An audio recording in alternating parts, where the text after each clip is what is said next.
Bienvenue pour la dernière partie de notre formation Assembly Voting. Dans cette partie, je vais vous présenter quelques questions fréquemment posées avec naturellement les réponses sur ces questions et après une invitation de nous poser des questions si vous en avez encore.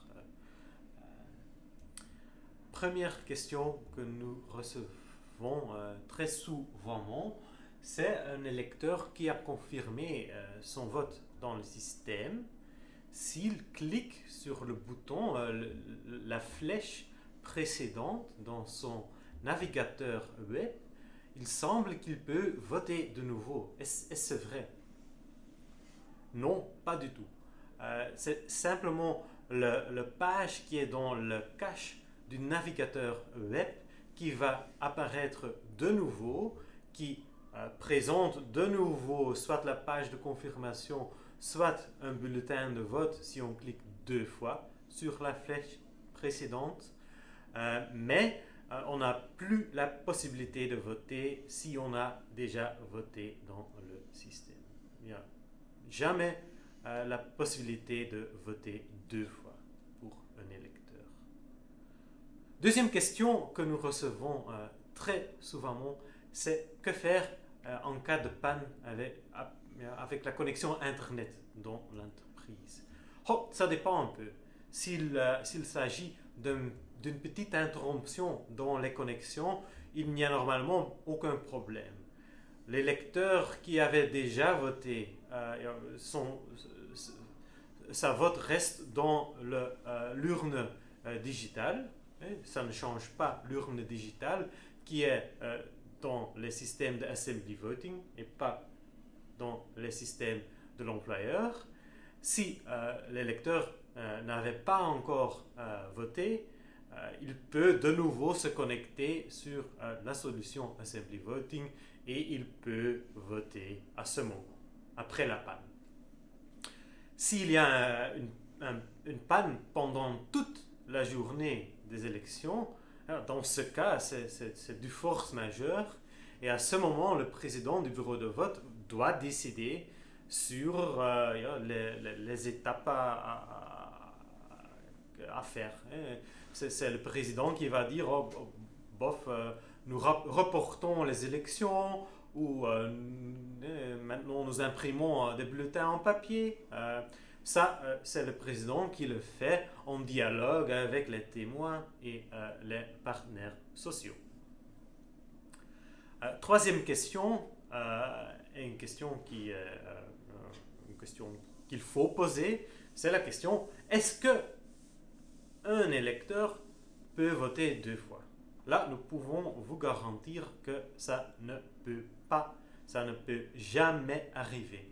Le système d'Assembly Voting ne permet pas qu'un électeur vote plus qu'une fois. Autre question qui est un hot topic à ce moment, est-ce que la solution d'Assembly Voting est-elle conforme au RGDP? Sur cette question, je peux vous assurer, elle est tout à fait conforme aux exigences du RGDP et nous avons conclu avec les gens d'Assembly Voting et avec votre employeur un accord qui donne assez d'assurance sur ce niveau, sur les questions de protection de données privées de tous les électeurs repris dans les systèmes. Et dernière question, est-ce que ou est le vote vraiment secret? Est-ce que l'employeur ou quelqu'un d'autre, le président ou un des témoins, peuvent-ils consulter qui a voté sur quel candidat ou sur quelle liste? Là aussi, je peux vous assurer que ça est une impossibilité. Les gens d'Assembly Voting peuvent vous donner la preuve mathématique que leur système ne permet pas de consulter qui a voté sur qui. Et ils ont aussi dû déposer leur code de toute l'application chez l'SPF.